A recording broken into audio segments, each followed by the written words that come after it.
Seja muito bem-vindo, seja muito bem-vinda ao canal Classe de Professores. O objetivo desse canal é fazer um resumo didático da lição da Escola Sabatina, da Igreja Adventista do Sétimo Dia, que nesse trimestre tratou do tema Como Interpretar as Escrituras. Nós já estamos na lição de número 12 e é tempo de você se inscrever nesse canal. É tempo de você divulgar para os seus amigos, porque esse é um trabalho voluntário e, ao mesmo tempo, um trabalho que visa ajudar o aluno e o professor da Escola Sabatina a compreenderem melhor a Palavra de Deus. A lição 12 tem um tema muito interessante, lidando com passagens bíblicas difíceis. Como lidar com aparentes dificuldades no texto bíblico, até alguns erros, e eu colocaria entre aspas essa palavra erros aqui, contradições e etc., que podem eventualmente ou aparentemente haver no texto bíblico. Como lidar com estas coisas? Há pessoas que logo ao começarem a ler a Bíblia se deparam com dificuldades, não conseguem conciliar um tema ou um texto com o outro e elas logo desanimam e elas perdem a fé e a confiança na própria Bíblia. Este é um erro. Como a gente deve lidar com passagens bíblicas difíceis? A primeira coisa é que a própria Bíblia disse que isso seria uma realidade. O apóstolo Pedro, falando das cartas de Paulo, seu companheiro, que por vezes continham temas difíceis, complexos, temas teológicos mais pesados, ele disse que há certas partes das cartas do nosso irmão Paulo que os doutos e inconstantes torcem, partes difíceis, que os doutos e inconstantes torcem para a sua própria perdição. Então esse fenômeno de achar erros ou dificuldades na Bíblia não é novo. É fruto dos pecadores. O pecador sempre quer arranjar uma desculpa para o seu pecado. Então, muitas vezes, ele tenta achar na própria palavra de Deus contradições ou erros ou suposições daquilo que ele crê, e ele, então, sai pela tangente, digamos assim. Mas não é assim. Uma primeira pergunta que eu levantaria aqui: quais são alguns pontos que podem trazer contradição ou dificuldade, ou até um erro, entre aspas, no texto bíblico? O primeiro deles, eu diria que é o básico de todos eles, é a dificuldade que as pessoas têm em crer no poder e no milagre que Deus pode fazer. Vou tomar só um exemplo. Então, por exemplo, a Bíblia diz que Deus criou o mundo em 6 dias e no 7º dia descansou, Gênesis capítulo 1. Muita gente não consegue acreditar nisso. E então, com a sua dificuldade de não acreditar no texto bíblico, esta parte da Bíblia e todas as outras se tornam para ele uma dificuldade, um obstáculo. É um texto muito difícil. Como eu posso entender que do nada um Deus criou os céus e a terra e tudo o que neles há?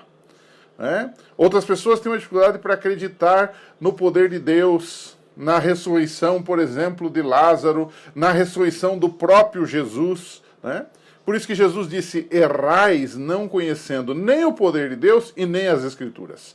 Então, hoje em dia, esse verso tem uma aplicabilidade muito grande, até muitas vezes dentro das igrejas. As pessoas, de fato, estão ali, mas elas não creem no poder de Deus. Então, esse é o primeiro, digamos assim, ponto que pode levar você a ter dificuldade de entender o texto bíblico. Porque você não crê, não crendo não vai entender. Nós precisamos primeiro crer para então ver. A fé bíblica não é ver para crer, mas é crer para então ver. E Deus então revela toda a sua vontade ali.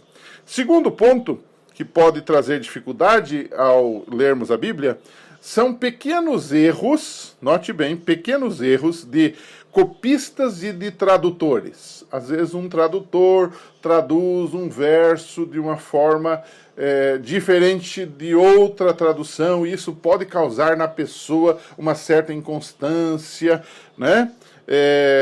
Pode haver também algum erro de algum copista que copiou um número errado, né? você pode ter algumas dificuldades nesse sentido. Eu aqui estou me lembrando agora, me veio à mente nesse momento, Jesus dizendo que o grão de mostarda é o menor grão que tem. Na verdade, se formos fazer uma investigação científica, a gente vai descobrir que o grão de mostarda não é o menor. Existem grãos menores. Seria um erro da Bíblia? Então não pode. Essa não pode ser a palavra de Deus, porque ele comete um erro de ciência. Bom, Jesus não era exatamente um cientista. E a Bíblia não foi escrita para provar ciência. Embora ela não é contra a ciência, mas ela nos desperta a fé, o compromisso com Deus e com sua salvação. Né? Uma coisa muito interessante é que os tais erros, e eu sempre gosto de colocar entre aspas a palavra erro aqui, que nós encontraríamos na Bíblia eventualmente, eles têm a ver com a periferia do texto. Eles nunca têm a ver com o centro do texto. A Bíblia nos ensina que você e eu somos grandes pecadores e que Jesus é um grande salvador. Essa é a mensagem central da Bíblia. Então, pode conter algum errinho de copista, que não compromete o todo da Bíblia, a mensagem central de salvação. Não é? Mas o primeiro bloco é possíveis erros e contradições na Bíblia, que dificultam a leitura do texto e que tornam alguns textos mais difíceis do que os outros. Como é que a gente pode lidar com essas aparentes contradições e sair-se delas? E como é que a gente pode entender certas passagens para nós, humanos, consideradas difíceis da Bíblia?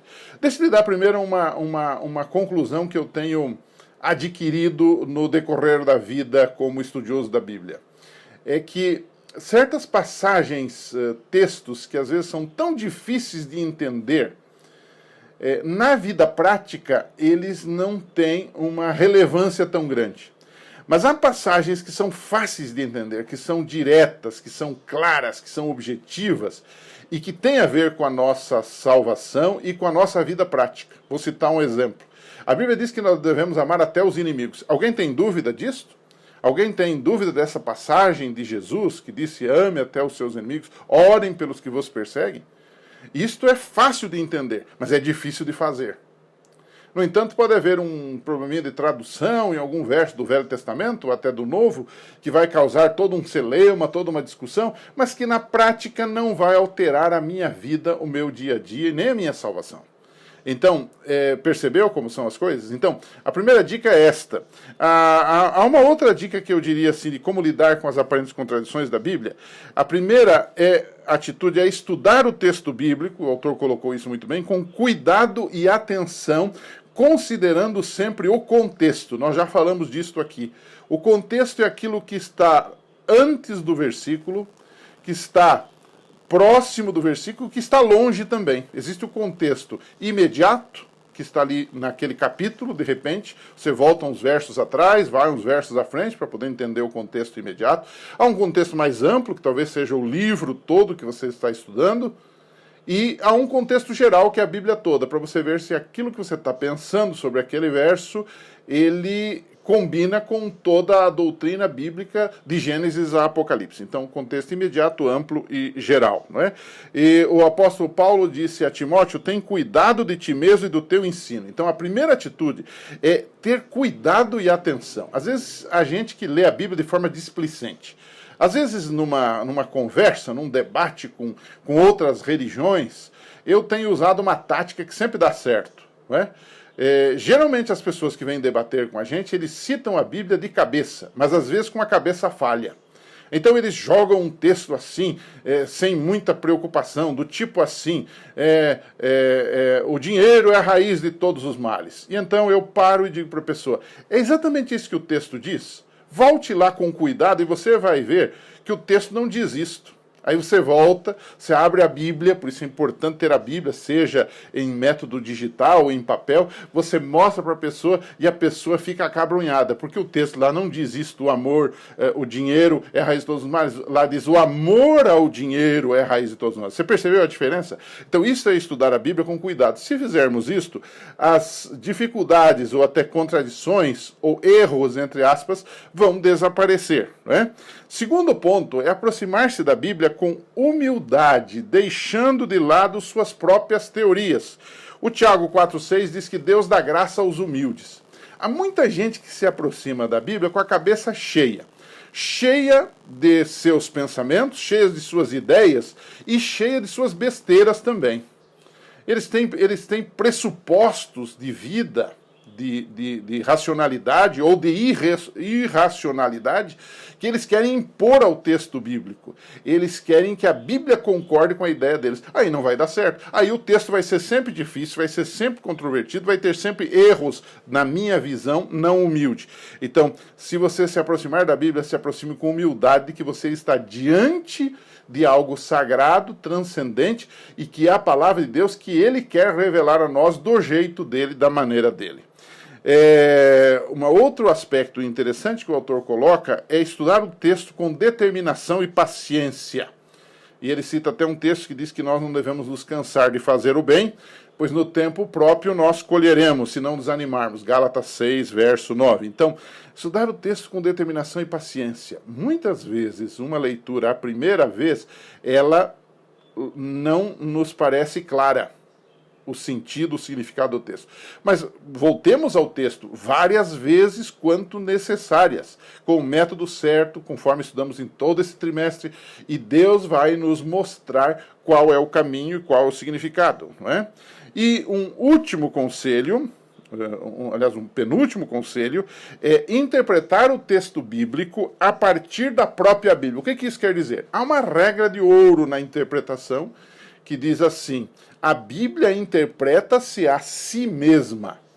Não procure fora da Bíblia explicação, a menos que seja arqueologia, só para confirmar, para lhe dar uma evidência. A própria história é importante também, né? Mas as passagens bíblicas, elas estão entrelaçadas pelo Espírito Santo, de tal forma que, como disse Paulo, nós devemos comparar coisas espirituais com coisas espirituais, e então teremos um resultado satisfatório no estudo da Bíblia. E por último, e não menos importante que os demais, é estudar sempre a Bíblia com oração, sob a orientação do Espírito Santo. O Espírito Santo inspirou os profetas, e ele pode iluminar, note bem o termo, a nossa mente para entendermos a Escritura. Nós não somos inspirados no sentido bíblico. Se faz hoje uma confusão entre inspiração e iluminação. Inspiração é um termo técnico que serve só para os profetas e escritores bíblicos que recebiam uma revelação direta e objetiva de Deus. Nós, quando lemos, somos iluminados pelo mesmo Espírito para entendermos aquilo que já é inspirado, aquilo que já é certo. Nós, em outras palavras, não determinamos o que é de Deus ou não é. A Bíblia toda para nós é de Deus. Toda a Escritura é inspirada, divinamente inspirada. E é útil para a correção, para o ensino, para o aperfeiçoamento na justiça. Então, você deve sempre estudar a Bíblia com oração e com orientação do Espírito Santo. E então, terminando, vamos deixar uma daquelas perguntas assim provocativas para você discutir e terminar bem ali a sua lição, não é? Por que não deveríamos nos surpreender ao encontrar na Bíblia alguns assuntos difíceis de explicar e entender? Afinal, também coisas do mundo natural, temas do mundo natural, são difíceis de entender. E o autor até faz uma colocação interessante, diz assim: até hoje, por exemplo, a água está repleta de mistérios. Sobre a água não se descobriu tudo, ainda se há coisas para descobrir. Agora você imagine a palavra de Deus, há tantas coisas para descobrir. Mas há um detalhe, às vezes pensando nisso também, tem gente que diz: eu não vou estudar a Bíblia porque é muito complicado, é muito difícil, já que é a revelação de Deus. E bem ao contrário, a Bíblia é exatamente isto, a revelação de Deus. E ele deu para nós num ato de amor, uma carta de amor para que pudéssemos entender, praticar e sermos salvos por Jesus. Pense nisso, estude um pouquinho com a sua classe. Na semana que vem a gente volta para a derradeira lição desse trimestre, que foi muito bom. Inscreva-se no nosso canal, divulgue o nosso canal aos seus amigos. Um abraço para você e até lá.